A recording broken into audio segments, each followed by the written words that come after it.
So,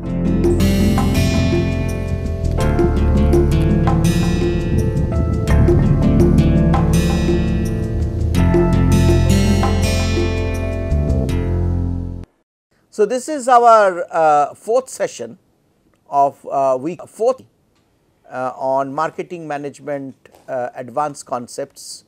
This is Untitled Chatterjee and I have Dr. Shashi Shekhar Mishra with me, and we were discussing yesterday about brands and the particular concept of flanker brands. We were discussing about Coke and Thumbs Up, how Thumbs Up protects Coke from attack of Indianness or a certain type of new market opportunity also, which is represented by Thumbs Up, a different taste and a different promise. And the other kind of flanker brands or could be by way of variants. So, for example, Dabur red tooth powder was the original product. It had its own market, very popular in rural India, but then it was introduced in its new avatar like Dabur red toothpaste, and that was positioned with the herbal health promise against Colgate and other foreign brands. And in a way, I would say this Dabur red is a brand architecture which is now being emulated by Patanjali and others. Also, I think the older two in this field will be Dabur red and Vicco Vajradanti, and which are now many other players are coming in this segment because of this increasing interest which you mentioned in health and naturalness of all products. Okay. I will now go to the next case or next situation where your brand is strong in the current market, the market is saturated and you are looking to diversify. That means, you have a strong position in a market which has evolved and it is already kind of reaching saturation. In India, we do not see many such markets because India is still growing rapidly in terms of consumption. I think all manufactured products in India today may be catering to almost at most maybe 30-40% of the population. 60% of the population, particularly the rural population, are still quite hungry. Yeah, we know that this common term coined in the academics is bottom of the pyramid. So yes. That is a still untouched segment. The bottom of the pyramid is very wide. So there are challenges in that market, but there are huge opportunities in that market. That is why market saturation is something that is it happens in India in a transient manner, then the market expands with the other price points emerging. But there still are examples which are worth looking at. So, for example, that you can take that same name which has a very strong brand appeal and you can give that name to a different kind of product line. Sometimes that happens due to regulatory reasons, like for example, cigarettes are cannot be promoted, and Wills is a very strong brand of ITC, and then they use that same brand instead of using it for cigarettes, they use it, they interpret that it is a lifestyle and then give it to a whole line of apparels, clothing. So, Wills then become a clothing and fashion brand, and it still borrows from the attraction young people had. Some of them are now young, maybe middle aged people, and they are still, they recognize Wills, and therefore it goes. So, line extension by in the One good example of this line extension is that what we were showing previously also, this Dabur Red, it was basically a powder form. correct, Now they came the same brand correct, in this toothpaste. So another form, but it is the same product category. Now what you are going to talk about is brand extension, is taking the brand actually a different product category is a absolutely. brand extension. So thereby actually your overall revenue. So there we can see, for example, Reebok. Yeah, So Reebok is shoes, yeah, but Reebok is associated, or Reebok shoes are associated with jogging, running, walking, trekking. So it is a active lifestyle oriented product. So using that extension, therefore, from shoes you can introduce Reebok water, which is a flavored water with certain added elements to give you energy yeah. when you are in sports or active life style activities. So similarly, Nike shoes are associated with jogging, playing different games. So you can therefore use that and go on a extension and introduce various kinds of casuals or sports attire, which you can use while playing basketball or while jogging or while running, walking. So you create a whole line of apparels, casual wear apparels, which then gives you additional benefit. Or Harley Davidson, associated with macho men, you know, it is almost like a cult brand for bikers. So there are Harley Davidson bikers clubs. So Harley Davidson saw in this an opportunity and they created cologne, and they are, I think, experimenting now with even different kinds of leather dresses, which therefore has the Harley Davidson brand and caters to almost the same market. So when we do this kind of extension, we are often serving the same customer, the same set of customers, but for associated needs, not completely different needs, but associated needs. I think I will take it to the what you talked about, the same set of customer. From where this concept of brand extension came was initially at the beginning of the previous session you have talked about the cost of launching a new brand. So the cost of a new product or a new brand is extremely high. Correct. And in that case, brand extension is a way that you reduce your cost of promotion, because you have a set of loyal customers, they have a very good recognition of your brand and they understand or they follow your brand very closely. So anything launched by Nike or Reebok or Harley Davidson, its existing customer of its existing products are going to always have is likely to give a try to that new launch actually. Absolutely. And that is where this brand extension makes lot of sense, because more economic sense. Yeah, so from a seller's side it's very cost effective in terms its launch cost is very less, and the failure is also very, I mean it's seen that relatively the failure rates in the brand might be lower than compared to a newer brand. Absolutely. And then the thing because is, you are starting with a sort of asset bank, yes, in a way. so you are of leveraging, trust you already have a certain kind of brand equity and you are just leveraging the same brand equity Absolutely. into the another new product category. What has to be understood is in which cases generally it is seen that you can extend the brand.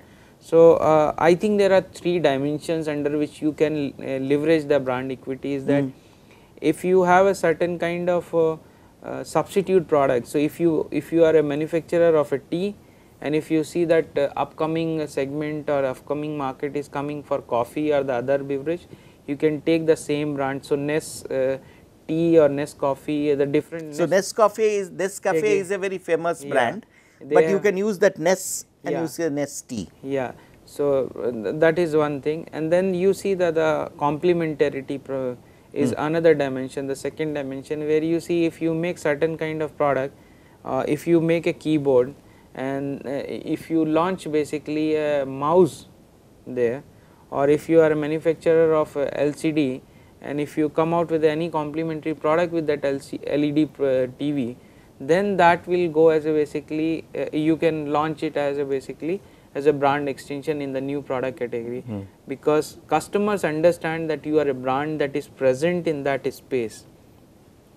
And the third dimension could be the transferability, where probably a customer understand that you have those capability as a manufacturer or the seller, that if you make this kind of product, you can also make this kind of product. So if you are probably making certain kind of shoes, you can probably also make the other sports item or those kind of thing. Yeah. And that is where these are the three dimensions where probably we see the leverages being taken out of an existing brand in the brand extension. I think originally this economic benefit that you derive from this extension effort attracted most companies.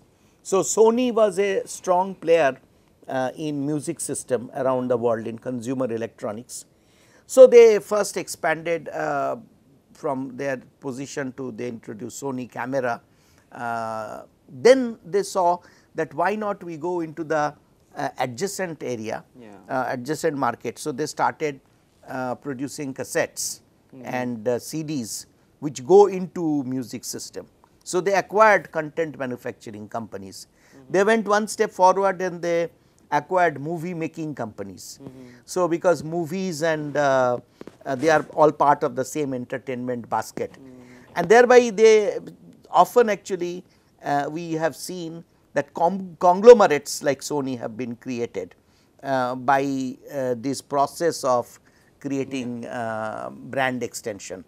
So therefore they in time today Sony therefore has become an umbrella brand not only for consumer electronics, but today it is an umbrella brand within which there are studios, within which there are movie distribution companies, within which there are exhibition and because Sony also owns large number of movie halls around the world and so on. A very important point of course is this word I just now used, adjacency.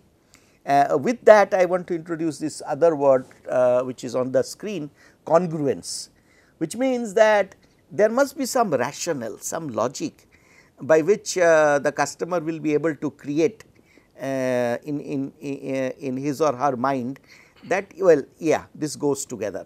So if Johnson is doing very well, Johnson's baby powder, then it makes sense to introduce Johnson baby oil. And they are all targeted to one segment, that's and it's high congruence.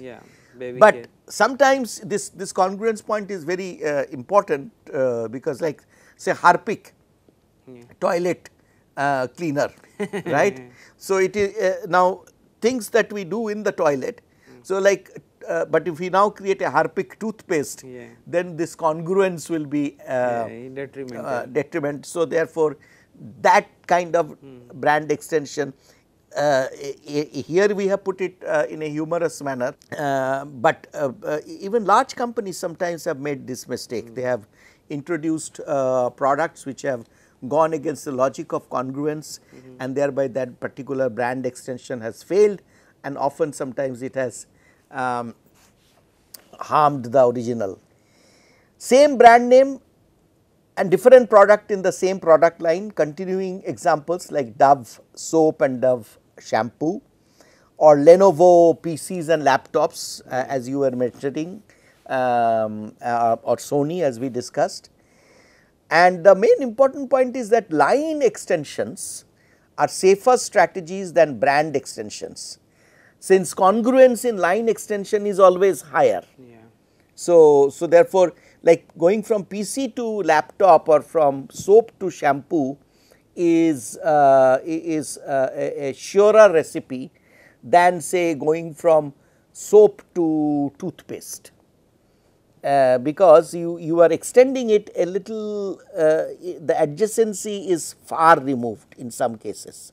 So maybe even if Dove tomorrow comes up with a toothpaste, it will its promotion will be tougher, because all the promises that are Dove, that it has moisturizing properties, works well for soap or shampoo, but the moisturizing is a non-issue when it comes to toothpaste.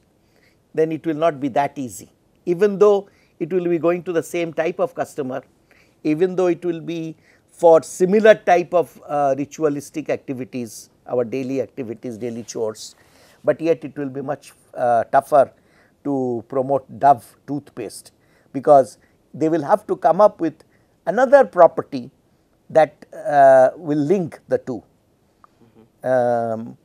Sometimes people use just the flavor or the scent or the certain type of other attributes, like for example, soap and talcum powders sharing the same brand name. There are many examples, but shampoo to toothpaste, there are not very many examples, because the properties are challenged. I think I will now go into some B2B cases. Yeah. So, one of the in B2B, we know that we are fundamentally focused on utility and property and functions, but many times consumers do not recognize. So, when it comes to a computer, the brand appeals to the customer directly, because the customer sees the computer or the laptop. But Intel, which is the heart and soul of in a way of these machines, but it is inside, the consumer does not see.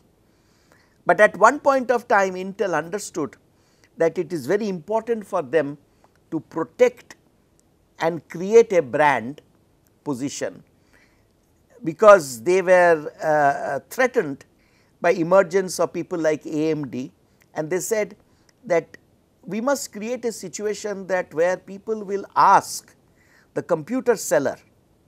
Normally we never ask the computer seller that whose graphic card you have, but Intel wanted that the buyer should ask that do you have, is your computer based on Intel? So, they created that famous Intel Insight campaign. They poured in billions of dollars in that campaign, but it has now created a situation for them that they can even allow local manufacturers to leverage their product based on Intel. just based on the Intel name. So, a completely non brand in the sense of a computer global branding in any market like India can survive and grow by giving the Intel promise, by saying that I have the motherboard from Intel, everything inside the computer is from Intel. So, this ingredient brand building, Intel is a very, very good example of that. And so, it is not only the it keeps going back to Porter's 5 forces. So, it kind of is a good counter to the buyer power. So, buyers like HP, Dell, etc., they have to give respect to the Intel Inside brand position, and thereby the Intel continues to command a price premium over its competitors like AMD and so on. So, that is another very good example of brand and its power and its long term benefit. Now, this is another case that you have a strong brand, but want to penetrate the market even better. You are in the same market, but you want to go deeper, you want to snatch market share away from competitors or expand the market. So,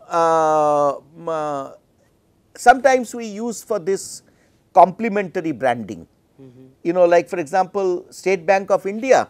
State Bank of India is already a very strong bank, but it sees that there is one kind of revenue stream which happens through this credit card mechanism.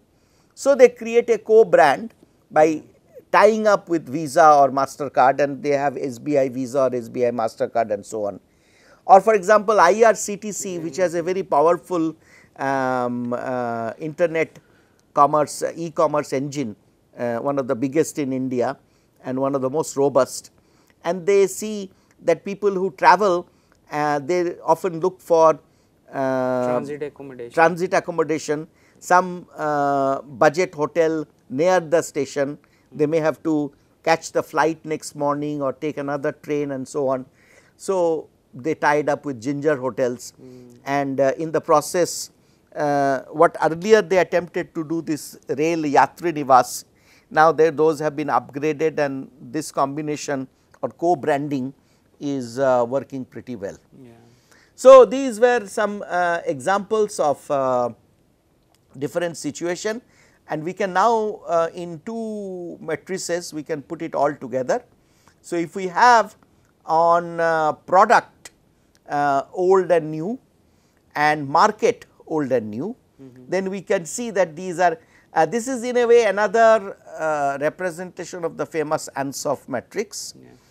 So, existing product, new product, and existing market, new markets. This 2 by 2 will lead us to different types of brand strategies. So, when we are an existing product in an existing market, it actually has to use market penetration. So, there we are strategies are sub branding, flanker branding, co-branding. When we have we are in an existing market, but we have a new product, then we need to do market development, therefore, we have to do brand extension, line extension. If we have a new market, new product situation, that is a total diversification. So, that is often, I would not even call it brand extension as it is shown on this slide, I would say it is brand extension as well as brand recreation, I would like to use that word. And then if it is an existing product, but you are going into a new market, then it is product development. So, there actually you can go for things like ingredient branding and co-branding, etc. So, this is one matrix, and the other one is this product line versus brand name. So, if it is the product line is existing product line, brand name is existing, then it is line extension. If the product line is existing and the brand name is new, then it is a kind of a flanker brand, like we discussed the example of Tide. Or if it is the product line is new, the brand name is new, then it is of course another recreation or diversification. And if it is the brand name is existing, but the product line is new, like Dove shampoo, then it is brand extension from soap to shampoo or from tooth powder to toothpaste and so on and so forth. So, that kind of completes our discussions on certain different situations. To complement what you have already discussed is the fundamental concepts of brands, and maybe we will later on look at some more detailed cases, short cases that can be discussed either in the global scenario or in the Indian scenario in the subsequent 2 sessions of this week. Thank you.